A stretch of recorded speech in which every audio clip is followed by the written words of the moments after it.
अस्सलाम वालेकुम गाइस, मैं हूँ उस्मा इरफान, आपकी ऑनलाइन टीचर। आज हमने उर्दू का करना है सबक नंबर 7, जिसका नाम है बातचीत के आदाब। तो गाइस, ये हमारा सबक है बातचीत के आदाब। सबसे पहले आप ये समझ लें कि बातचीत क्या होता है। यानी कि हमारा बोलना, जब हम किसी से बात करते हैं ना, उसको बोलते हैं बातचीत। और आदाब क्या होते हैं? तरीके होते हैं। ठीक है, तो इस सबक में हम सीखने वाले हैं कि जब हम किसी के साथ बात करते हैं तो हमें किस तरह से अपनी गुफ्तगू करनी चाहिए, क्या तरीका है किसी से बात करने का। ठीक है, सबसे पहले तलफ़्फ़ुज़ सीखें, यानी कि लफ्ज़ों को पढ़ने का अंदाज़। मुकाबला, फ़ातिमा, गुफ्तगू, खिलाफ, बातचीत, इजाज़त, ठहर, आइंदा। तो इसकी रीडिंग स्टार्ट करने से पहले ना मैं आपको एक चीज़ दिखा दूँ। ये देखिए ज़रा, चैप्टर के सबक के शुरू में उन्होंने ना एक प्यारी सी बात हमें बताई है। ठीक है, ये पढ़ें। क्या आप जानते हैं हमारे प्यारे नबी हज़रत मोहम्मद रसूलुल्लाह खातमुन नबीन सल्लल्लाहु अलैहि व अला आलिहि व सहाबिहि वसल्लम ठहर ठहर कर आराम से बात करते। जब किसी से बात करते तो अपना चेहरा सामने वाले की जानिब कर लेते, दूसरों की बात पूरी तवज्जो से सुनते। अब ये देखिए, इधर उन्होंने हमें बताया कि जो हमारे प्यारे नबी सल्लल्लाहु अलैहि वसल्लम वो ठहर ठहर कर आराम से बात करते थे। ठीक है, और जब किसी से बात करते थे तो अपना चेहरा सामने वाले की जानिब कर लेते थे। तो एज़ अ मुस्लिम हमें हज़रत मोहम्मद सल्लल्लाहु अलैहि वसल्लम का तरीका फ़ॉलो करना चाहिए। ठीक है, तो हमें भी गुफ्तगू में इन बातों का ख्याल रखना चाहिए। अच्छा, ये देख ले, ये जो स्टोरी है ना, इन 3 करैक्टरों पर मुश्तमिल है। ठीक है, ये फ़ातिमा है, और ये उसका भाई अदनान है, और ये उनकी अम्मी जान है। ठीक है, तो ये जो 3 लोग हैं ना, ये गुफ्तगू करने का हमें तरीका सिखाने वाले हैं। ठीक है, कि कैसे हमने किसी से बातचीत करनी है। तो चलिए सबक की रीडिंग करते हैं। आज फ़ातिमा और अदनान, जो कि दोनों बहन भाई हैं, के स्कूल में खेलों का मुकाबला था। फ़ातिमा घर आकर अम्मी जान को इस बारे में बताने लगी। अब फ़ातिमा अम्मी को बता रही थी कि स्कूल में खेलों का मुकाबला था।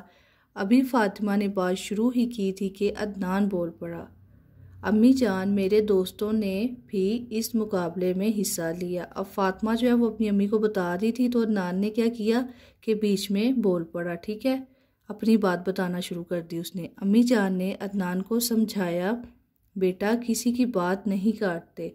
अब अम्मी जान ने अदनान को बताया, समझाया कि किसी की बात नहीं काटते, पहले अगले बंदे को बात कंप्लीट करने देते हैं। ये गुफ्तगू के आदाब के ख़िलाफ़ है, यानी कि बातचीत के जो आदाब है उसके ख़िलाफ़ है कि अगर कोई बात कर रहा है और आप उसकी बात काटते, ऐसा हमें नहीं करना चाहिए। अदनान, अम्मी जान, गुफ्तगू के आदाब क्या होते हैं? अब अदनान अम्मी जान से पूछ रहा है कि गुफ्तगू के आदाब यानी कि तरीके क्या होते हैं। अम्मी जान, बातचीत करते वक्त हम कुछ बातों का ख्याल रखते हैं, उन्हें गुफ्तगू के आदाब कहते हैं। गुफ्तगू के आदाब ये हैं। अब अम्मी जान जो है ना, वो अदनान को समझाने लगी हैं कि जब हम किसी से बात करते हैं ना, तो कुछ तरीके होते हैं, कुछ आदाब होते हैं, उनको हमें फ़ॉलो करना पड़ता है। दूसरों की बात नहीं काटनी चाहिए। जब कोई बात कर रहा हो ना, तो बीच में नहीं बोलना चाहिए, पहले उसकी बात ख़त्म हो जाए तो फिर बोलना चाहिए। अगर ज़रूरी बात कहनी हो तो पहले इजाज़त लेनी चाहिए। अगर आपको बहुत ज़रूरी बात करनी है तो पहले आप इजाज़त ले लें कि क्या मैं बात कर लूँ, मुझे ज़रूरी बात करनी है। बात हमेशा नरमी से करनी चाहिए, प्यार से करनी चाहिए, बात ठहर ठहर कर करनी चाहिए, क्योंकि अगर आप तेज़ी से बात करते हैं ना तो फिर अगले बंदे को समझ नहीं आती। तो इसलिए ठहर ठहर कर करनी चाहिए ताकि जिससे बात कर रहे हैं उसको समझ आ जाए। अदनान, शुक्रिया अम्मी जान। अब अदनान जो है वो अम्मी का शुक्रिया अदा करता है। मैं आइंदा आदाब का ख्याल रखूँगा। अब वो क्या कहता है, आइंदा जब मैं बात हो रही होगी तो मैं ख्याल रखूँगा कि गुफ्तगू के आदाब क्या है। अब ये देखें ज़रा, ठहरे और बताए, 2 लोग एक ही वक्त में बात करना चाहे तो क्या होगा। अब वो हमसे सवाल पूछ रहे हैं कि अगर 2 लोग एक ही वक्त में बात करना चाहे तो क्या होगा। तो एक बंदे को ना वेट करना होगा। ठीक है, अगले की बात जब कंप्लीट हो जाएगी ना, फिर दूसरा बंदा बोले। और अगर उन्होंने कहा था कि अगर ज़रूरी बात हो तो पहले इजाज़त ले लेनी चाहिए, फिर बात करनी चाहिए, अगले बंदे की बात नहीं काटनी। बात कैसे करनी चाहिए? बात हमेशा नरमी से करनी चाहिए, बात ठहर ठहर कर करनी चाहिए। ठीक है, अब हमने सीखा बातचीत करते हुए गुफ्तगू के आदाब का ख्याल रखते हैं। अब ये सबक पढ़ के हमें क्या सीखने को मिला है कि बातचीत करते हुए गुफ्तगू के आदाब का ख्याल रखना चाहिए हमें। नेक्स्ट पे देखें ज़रा इसकी मश्क। नए अल्फाज दिए हुए अल्फाज के मायने समझे। अल्फाज मायने। आदाब। आदाब क्या होते हैं? अदब की जमा। किसी काम के करने का तरीका। ठीक है, किसी काम के करने को तरीके को आदाब कहते हैं। बातचीत। बातचीत क्या होता है? आपस में एक दूसरे से बातें करना। आपने क्या समझा? अब आपने क्या समझा इस सबक में? आपने समझा है कि हमने बातचीत के आदाब जो है वो किस तरह से फॉलो करने हैं। खाली जगह पूर करें। अब जो खाली जगह मिली हुई है उसको हमने सबक के मुताबिक पूर करना है, जैसे हमने सबक पढ़ा है। फातिमा ने बात शुरू की तो डैश बोल पड़ा। कौन बोल पड़ा था? उसका भाई अदनान। दूसरों की बात डैश काटनी चाहिए, नहीं काटनी चाहिए। इधर आना है नहीं। बात हमेशा डैश से करनी चाहिए, नरमी से। इधर आएगा नरमी। अदनान के डैश ने भी मुकाबले में हिस्सा लिया। किसने लिया था? दोस्तों ने। हमें गुफ्तगू के आदाब का डैश रखना चाहिए। क्या रखना चाहिए? ख्याल। तो इधर ख्याल आएगा। नेक्स्ट पे देखे जाए दिए हुए सवालों के जवाब लिखे। अदनान ने क्या गलती की? तो अदनान ने क्या गलती की थी? अदनान ने फातिमा की बात काटी। अदनान और फातिमा के स्कूल में किस चीज़ का मुकाबला था? किस चीज़ का मुकाबला था? अदनान और फातिमा के स्कूल में खेलों का मुकाबला था।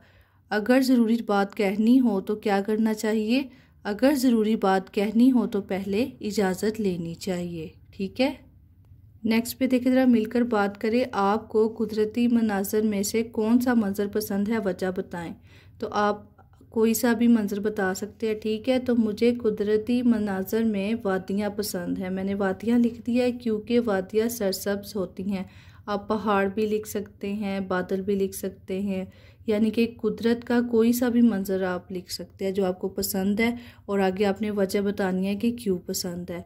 नेक्स्ट पे देखिए ज़रा लफ्ज़ों का खेल। फूलों के नाम तलाश करें। मोतिया, गुलाब, चंबेली, गेंदा, सूरजमुखी। अब उन्होंने हमें कहा हुआ है कि जैसे ये मोतिया है ना, ये कितने हर्फ से बना हुआ है? मीम से, वाव से, ते से, ये से और अलिफ से। तो इनमें से हमने मोतिया के जो हर्फ है ना उनको इस तरह से सर्कल कर देना है। ठीक है, तो सबसे पहला जो हुआ है वो सूरजमुखी का हुआ है। सीन व सू, रे जीम सूरज, और मीम ख छोटी खी मक्खी। तो ये सूरजमुखी जो है इन हरूफ से बना है। ठीक है, अब सेकंड पे क्या है? मीम व मो ते ये लिपता मोतिया। मोतिया इस इन लफ्ज़ों से बना है। और ये जो है गेंदा है।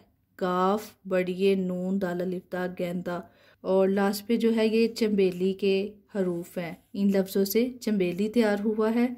और ये जो है ये गुलाब के हैं। गाफ लाम अलिफ पे गुलाब। ठीक है, तो ये उन्होंने ना बच्चों के लिए एक्टिविटी दी हुई है कि वो तलाश करें कि किन हरूफ से ये जो हैं लफ्ज़ बने हुए हैं। ठीक है, नेक्स्ट पे देखें ज़रा सुने और लिखें इमला। इमला के लिए ना ये देखें लास्ट पे उन्होंने ये वर्ड्स दिए हुए हैं ये पिंक बॉक्स में कि ये वाले वर्ड्स आपने इमला के लिए लिखवाने हैं बच्चों को। ठीक है, तो पहला लफ्ज़ है गुफ्तगू, बातचीत, आदाब, खेलों, खिलाफ, अदनान, फातिमा, मुकाबला, आइंदा, ज़रूरी। तो ये जो लफ्ज़ हैं ये इमला के लिए हैं, तो ये नीचे से देख के ही लिखने हैं। नेक्स्ट पे देखिए ज़रा कवायद सीखें, पढ़ें। ये रीडिंग के लिए उन्होंने छोटा सा पैराग्राफ दिया हुआ है, इसकी रीडिंग करनी है। हमारे इलाके में फूलों की नुमाइश लगी। मेरे ख़ानदान के बहुत से लोग नुमाइश देखने गए, यानी कि वहाँ पे मुख्तलिफ़ तरह के फूल थे। तो मेरे ख़ानदान के बहुत से लोग नुमाइश देखने गए। मेरे चचा चची, दादा, नाना, नानी, फूफी और मामू ने नुमाइश देखी, यानी कि वो जो सारे रिलेटिव्स थे ना वो मिलकर गए थे देखने। नुमाइश में तरह तरह के फूल थे। हम सब ये देखकर बहुत खुश हुए। नेक्स्ट पे देखिए ज़रा इस इबारत के इन अल्फाज पर गौर करें। पीछे जो हमने पैराग्राफ पढ़ा है ना ये उसके ये अल्फाज है चचा, चची, नाना, नानी। अब उन्होंने हमें क्यों कहा है इन पर गौर करें? क्योंकि वो हमें मुज़क्कर और मोनस के बारे में बताना चाहते हैं। ठीक है, तो मुज़क्कर जो होता है वो लड़के के लिए इस्तेमाल होता है और मोनस जो होता है वो लड़की के लिए इस्तेमाल होता है, यानी कि जितने भी मेल होंगे वो मुज़क्कर होंगे और जितने भी फ़ीमेल लड़कियां वो मोनस में आएंगी, इंसान और जानवर। ठीक है, मुज़क्कर मोनस। दादा जो है वो मुज़क्कर है क्योंकि वो लड़कों में है, और दादी मोनस है, लड़कियों में है। मुर्गा मुर्गी, बच्चा बच्ची, मुज़क्कर मोनस, बकरा बकरी, अब्बू अम्मी, घोड़ा घोड़ी। ठीक है, नेक्स्ट पे देखिए ज़रा, दिए हुए बेमायनी अल्फाज रवानी से पढ़ें। अब ये जो लफ्ज़ है ना, इनका कोई मतलब तो नहीं है, बेमायनी से हैं, बस उन्होंने ना यानी कि हमारा तलफ़ुज़ फास्ट करने के लिए दिए हैं। ठीक है, तो रवानी से पढ़ना है आपने। ठीक है, मट, किच, लाप, धाग, पागा, बारिश, साउंड्स की बेस पे आपने पढ़ना है इनको। ठीक है, कीटो, मप्पे, राता, ढच्चो, पंथा, दुरखार, माढ़े, चिमठे, बड़चत, ठूतो, खीमो, तापक, काड़वक, खापा, यक्षो। ठीक है, नेक्स्ट पे देखिए ज़रा, पढ़ें। पढ़ने के लिए उन्होंने हमें एक पैराग्राफ दिया हुआ है, दी हुई इबारत को दुरुस्त लफ्ज़ और रवानी से पढ़ें। दादा जान शाम को घर आए तो थके हुए थे। मुझे बुलाकर कहा, कोई पानी वानी पिलाओ भाई, रोटी वोटी लाओ। जब तक सालन गर्म हुआ वो मुझसे दिल लगी करते हुए बोले, आज कोई खाना वाना मिलेगा या किताबों ताब पढ़कर दिल बहला लूँ। मैंने जल्दी से खाना लाकर उनके सामने रखा। उन्होंने हाथ मुंह धोया और खाना खाने लगे। खाना खाकर वो सब घर वालों से बातचीत करते रहे, फिर जल्द ही सो गए। तो ये जो है पैराग्राफ, ये रीडिंग के लिए था। ठीक है, कि लाइक वो एक घर की स्टोरी सुना रहे हैं कि घर में दादा जान आए तो क्या हुआ। ठीक है, नेक्स्ट पे देखिए ज़रा, कुछ नया लिखे। घर और स्कूल में मौजूद ऐसी चीज़ों के नाम लिखे जो आप इस्तेमाल करते हैं। अब कुछ एक चीज़ उन्होंने दी हुई है, बाकी आपने खुद लिखनी है जो आप घर में इस्तेमाल करते हैं या स्कूल में। ठीक है, तो उन्होंने हमें क्या दिया हुआ है, कंघा, लाइक वो जो कोम होता है ना, कंघा। साबुन, तौलिया, शैम्पू, तेल, ये हमने वो चीज़ें लिखी हैं जो हम घर में इस्तेमाल करते हैं। ठीक है, अब नीचे देखें ज़रा, मेरे इस्तेमाल की चीज़ें, ये वो चीज़ें हैं जो हम स्कूल में इस्तेमाल करते हैं। ठीक है, रबड़, कुर्सी, कलम, मेज़, किताब। ठीक है, लास्ट पे देखिए ज़रा, आओ करे काम, दो दोस्तों से मिलकर बातचीत करने के आदाब का एक रंगीन चार्ट बनाएं, इसे कमरा जमात में अवेजा करें। अब ये उन्होंने बच्चों की एक्टिविटी दी हुई है कि वो एक चार्ट पेपर तैयार करेंगे कि बातचीत के आदाब क्या है। तो गाइस, हमारा सबक नंबर 7 जो है बातचीत के आदाब कंप्लीट हो गया है। तो आई होप आप लोग को समझ आ गई होगी कि इसकी रीडिंग किस तरह से करनी है, एक्सरसाइज किस तरह से करनी है। तो thanks for watching, thank you so much. अगर आपको मेरी वीडियो अच्छी लगी तो मेरे चैनल को लाइक, सब्सक्राइब एंड शेयर कर दें। नेक्स्ट वीडियो में मिलेंगे। अल्लाह हाफिज़।